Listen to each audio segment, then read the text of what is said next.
Let me introduce myself. I am Cheryl. I gained 5 kilograms and ate too much gourmet cuisine at the start of last year. Now, at 49 years old, I'm aiming to drop weight before the holidays. I intend to drop 5 kg now so that, should I get it back during the holidays, it won't be significant. Surely, you're kidding. From Christmas until New Year's, there is just fantastic cuisine. Having this is a pleasant problem.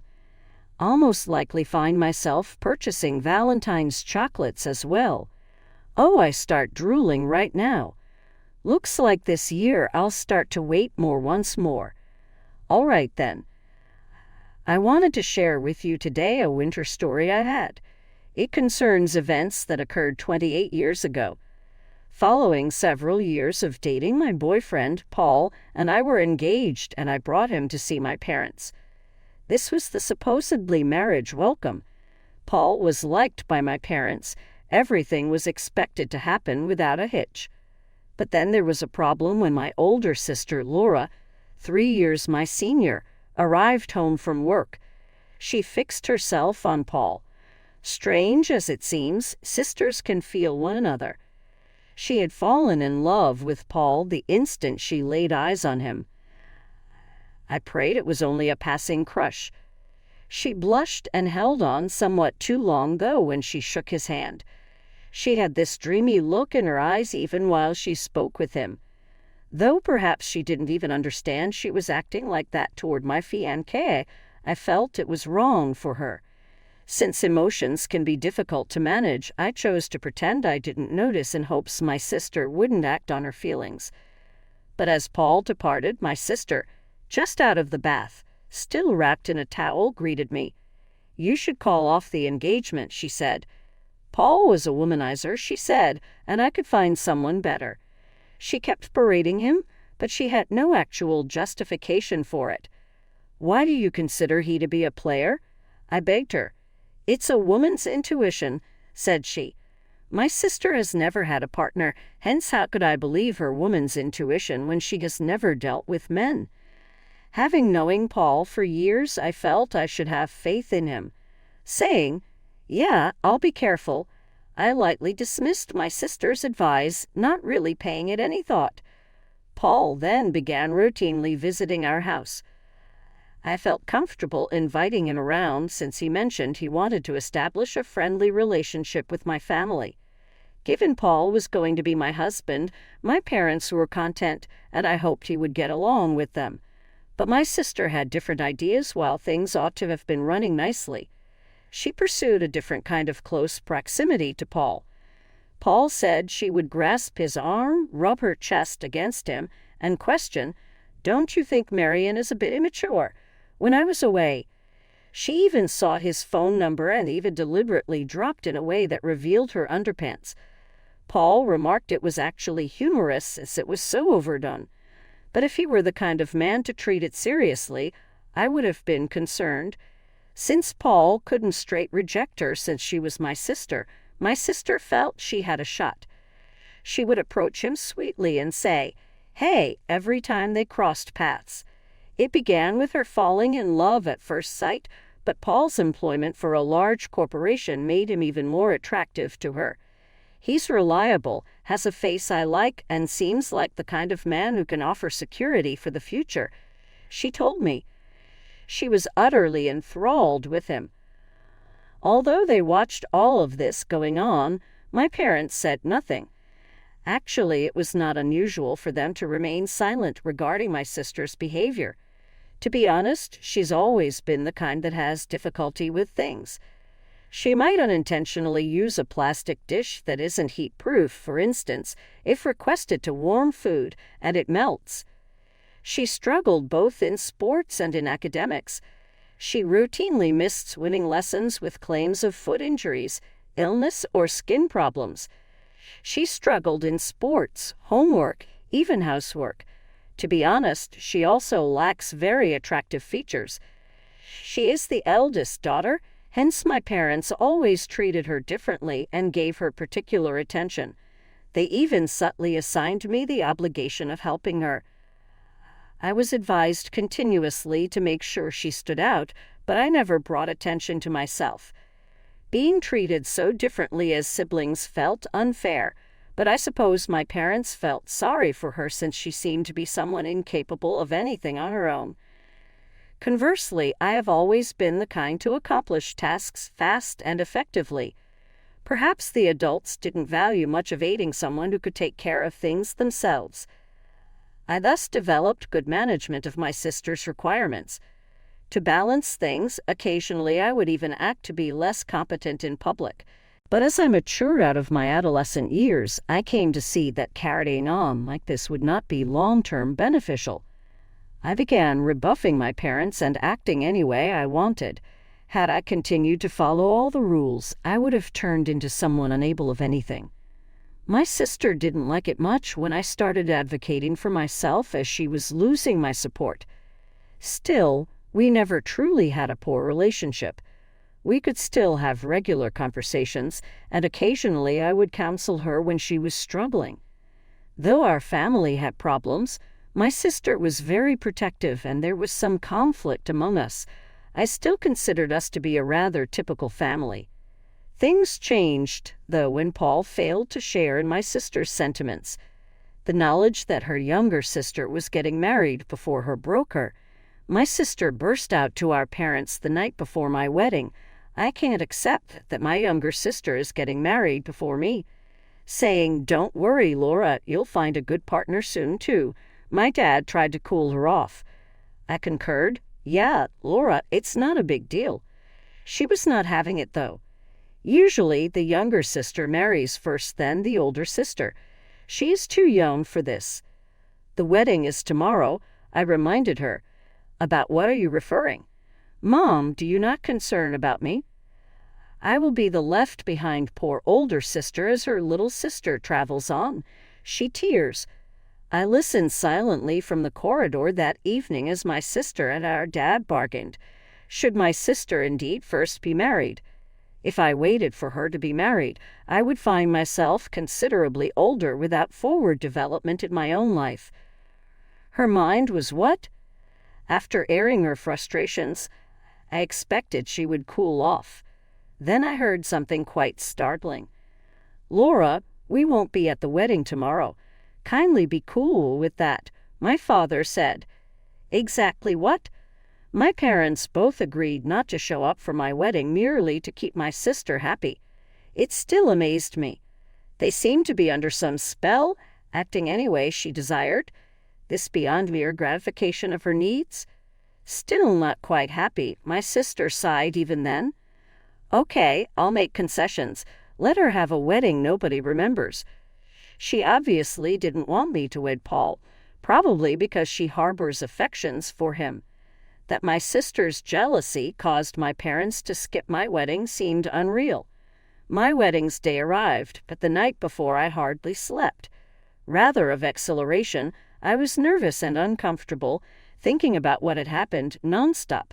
The contented look on my sister's face when her parents informed her they wouldn't be there will always be with me. I had to tell Paul and his parents at the venue why mine weren't showing up. I said, "My sister doesn't support this marriage, thus my family won't be attending." I apologized. Declaring that my own parents were not attending my wedding broke my heart. Shocked and unable to believe there were parents skipping their daughter's big day. My in-laws. They were quiet for some time after hearing my narrative. The tone felt so weighty. Then, though, my father-in-law laid his hand on top of ours, and my mother-in-law softly grabbed mine. "Remember, here with you is your family. Do not let today to be a depressing one. Come on, why not you smile?" my mother-in-law said kindly. Her remarks set me off crying.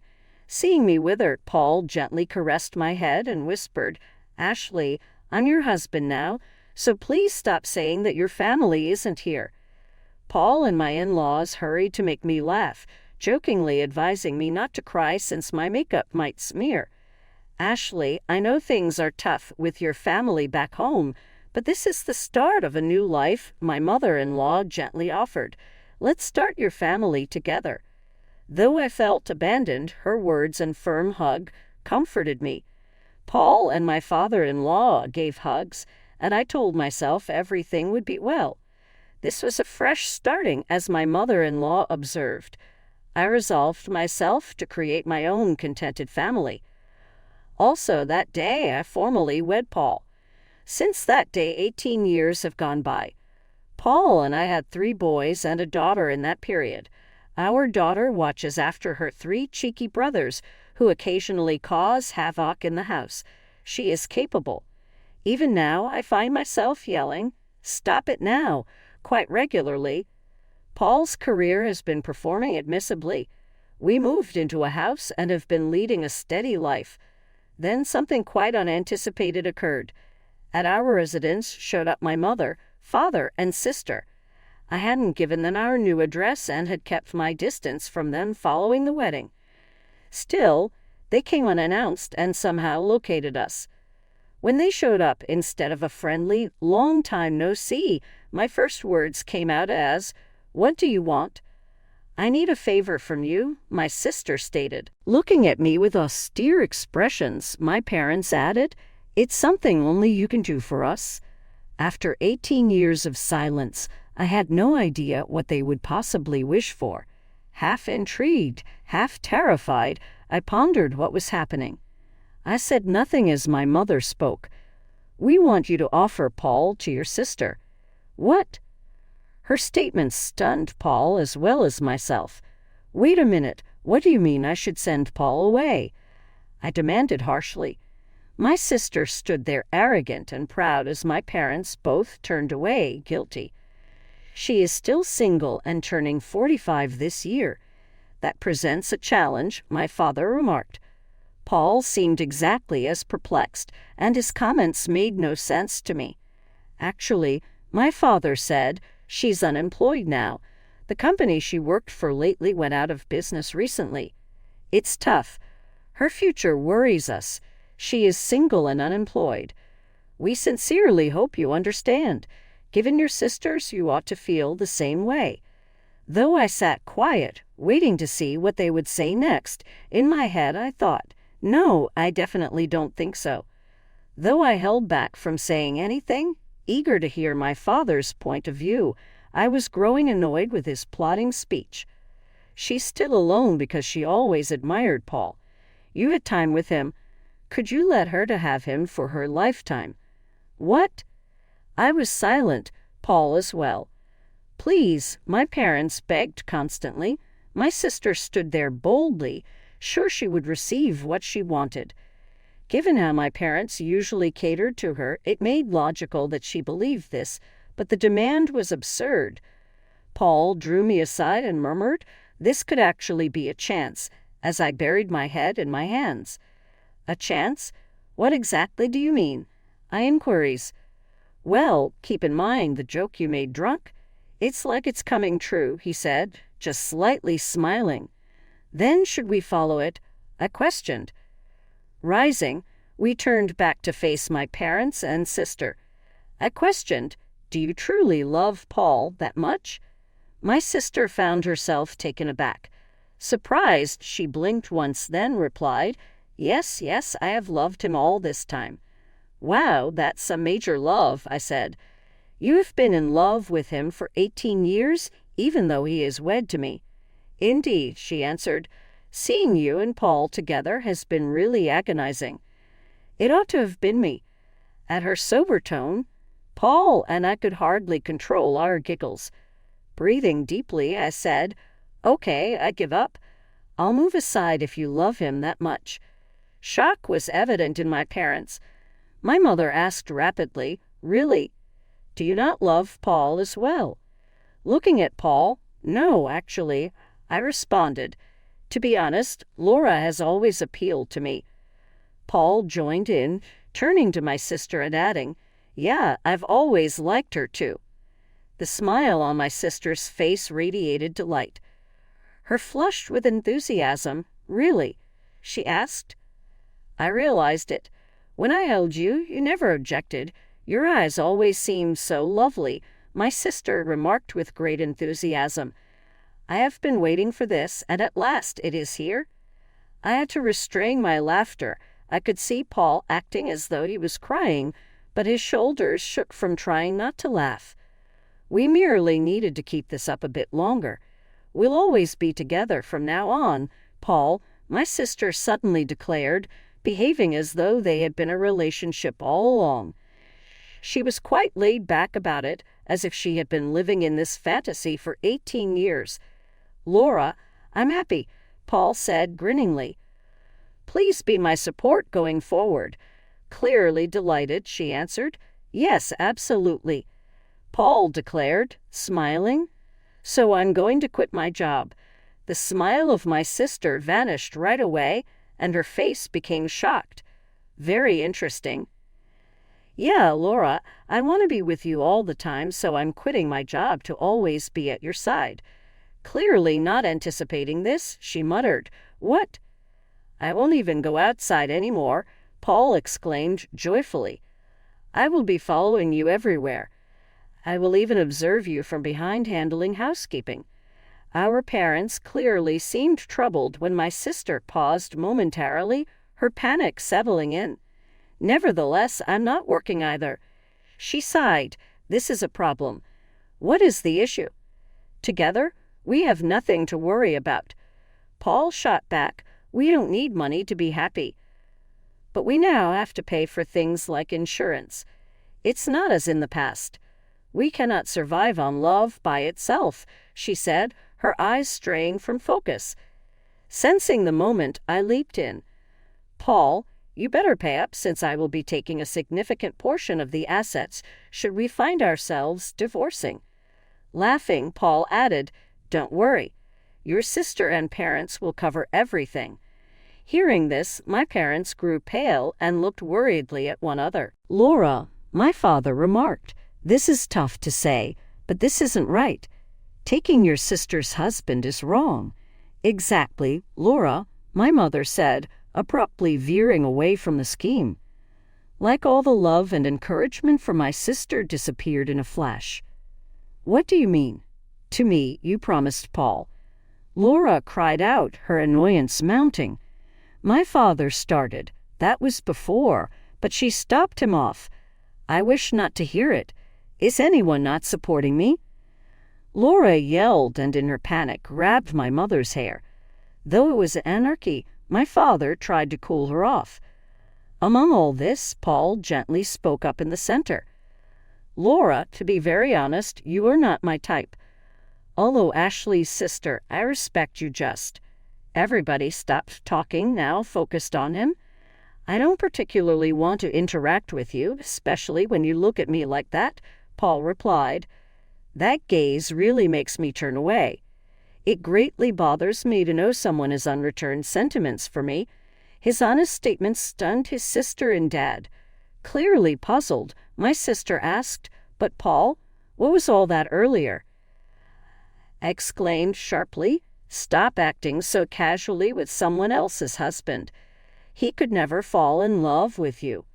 We're good and have a family. I interrupted my sister as she was approaching Paul, her face pallid as I stated this. She screamed, You tricked me. How could you explain someone who hasn't spoken to you in 18 years loving you? Is not that a little unrealistic? I queried. Clearly frustrated, my sister's face reddened and she began to cry. Maybe it would be different if you were truly beautiful. Nobody sees appeal in someone who is unemployed, dependent on their parents, unable of performing simple tasks because their mother has always done them, though. A marriage at your age wouldn't endure long with those qualities, I remarked clearly. Paul gave a subdued chuckle behind me. Hit by the truth of my words, my sister started to scream openly, powerless to stop. Our parents tried to console her, but they seemed perplexed, as though they understood what I said to be accurate. I said, I'm not giving Paul to you. Then so please give up, Laura. She sobbed even more at it, like a toddler having a fit. For an adult, it was a depressing sight. She clearly hadn't developed. Take this as a lesson and kindly avoid interfering in our life once more, I advised. Don't expect any help from us regardless of future problems you encounter. I then gently locked the front door. I just responded, "It's Halloween season, and it seems a ghost came early," when my kids questioned what happened. My eldest advised we expel the spirit, but I stopped him. As my sister kept crying, it really felt as though a ghost were lamenting outdoors. 6 years later, she still is single. She hired someone but was let go for inappropriate behavior. She started problems by jumping into a failing marriage. She now seems likely to be alone for life and is banned from matchmaking events. Despite their wariness, my parents work part-time jobs to save money for her. They most certainly understand they cannot rely on her to look for them going forward. Hopefully, they now see the effects of spoiling her all these years. Thanks to my intelligent children and husband, who has a steady job, I enjoy my days as a housewife free from concern about school expenses for my children. Sometimes I question whether working outside the house would enable me to burn off the excess calories from overindulging during the holidays. Already skinny, my kid is going through her development phase and has been mentioning wanting to start a diet. I'm working to persuade her not to. You can think about dieting when you're older, like me, I tell her. Dancing is a passion shared by my 3 sons, who recently displayed their abilities at a neighborhood function and took home multiple trophies. "We're going to be in Pearl Jam one day," they boldly exclaim. So I truly hope Pearl Jam stays together until they are grown up. My in-laws, who are as close to me as my own parents, pay us frequent visits. We usually have great dinners together. We intend to visit a spa when the children have their spring vacation, and I am eager about spending some quality time with them. Though premarriage presented many difficulties, my life after then has been happy. I'm appreciative of the love we have since the ties inside our family have gotten closer. I pray that we all have long, healthy lives so that we can keep creating cherished family memories.